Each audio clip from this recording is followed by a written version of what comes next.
Assistant in KS card ബാങ്കിന്റെ 2021 നടത്തിയ Kerala PSC എക്സാമിന്റെ ക്വസ്റ്റ്യൻ പേപ്പറിന്റെ അനാലിസിസ് വെച്ചിട്ടാണ്. ഓക്കെ, എക്സാം ഡേറ്റ് വരുന്നത് പറയുന്നത് 18/12/2021. Okay, according to Kerala cooperative societies act 1969, the maximum number of members of a representative general body shall not exceed dash in any case.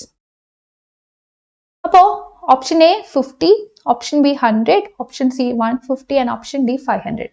അതായത് Kerala cooperative society act 1969 അനുസരിച്ചിട്ട് ഒരു general body scenario നമ്മൾ എടുത്ത് നോക്കുകയാണ്. അപ്പോൾ അവിടുത്തെ maximum number of members of A representative general body, ഒരു representative ആയിട്ടുള്ള ഒരു ജനറൽ ബോഡിയുടെ മാക്സിമം നമ്പർ ഓഫ് മെമ്പേഴ്സ് എത്രയാണ് കടക്കാൻ പാടില്ലാത്തത്, ഒരു പെർട്ടിക്കുലർ ലിമിറ്റ് കടക്കാൻ പാടില്ല. And what is that particular limit എന്നുള്ളതാണ് question. So coming to the answer, നമുക്ക് കാണാം ദിസ് ഇസ് 500. അതായത് ഇത് നമ്മൾ ഈ Kerala cooperative societies act 1969 section 27 അനുസരിച്ചിട്ടാണ് ഈ മെമ്പർഷിപ്പ് ക്യാപ്പ് നമുക്ക് പറയാൻ പറ്റുന്നത്.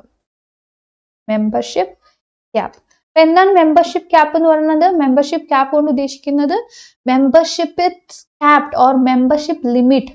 മെമ്പർഷിപ്പ് ഇസ് ക്യാപ്ഡ് അല്ലെങ്കിൽ മെമ്പർഷിപ്പ് ലിമിറ്റ് എന്നുള്ള ഒരു ഐഡിയ ആണ് ഇവിടെ ഉദ്ദേശിക്കുന്നത്. അപ്പൊ എന്തുകൊണ്ടാണ് ഇങ്ങനെ നമ്മൾ ചെയ്യുന്നത്? കാരണം നമുക്ക് ഈ മെമ്പർഷിപ്പ് ലിമിറ്റ് ഒരു ലിമിറ്റിൽ നിർത്തിയിട്ടുണ്ടെങ്കിൽ, മെമ്പർഷിപ്പ് ഒരു ലിമിറ്റിൽ നിർത്തിയിട്ടുണ്ടെങ്കിൽ മാത്രമേ ഇത് മാനേജ് ചെയ്യാൻ എളുപ്പമാകത്തുള്ളൂ, അല്ലെ? This would be manageable. Manage ചെയ്യാൻ പറ്റണം. മാനേജ് ചെയ്യാൻ വേണ്ടിയിട്ട് ഒരുപാട് മെമ്പേഴ്സ് ആയി പോയിട്ടുണ്ടെങ്കിൽ വളരെ ബുദ്ധിമുട്ടായിരിക്കും. സോ മാനേജിങ് ഓർ മാനേജബിൾ ലിമിറ്റിന്റെ അകത്ത് തന്നെ നിർത്താൻ വേണ്ടിയിട്ടാണ് നമ്മൾ ഈ മെമ്പർഷിപ്പ് ക്യാപ്പ് 500 അകത്ത് തന്നെ നിർത്തുന്നത്. അതപ്പോൾ ഒരുപാട് കുറഞ്ഞു പോകത്തുമില്ല, ഒരുപാട് കൂടി പോകത്തുമില്ല. ഒരു സ്റ്റാൻഡേർഡ് ലിമിറ്റ് ആണ്. ഓക്കെ.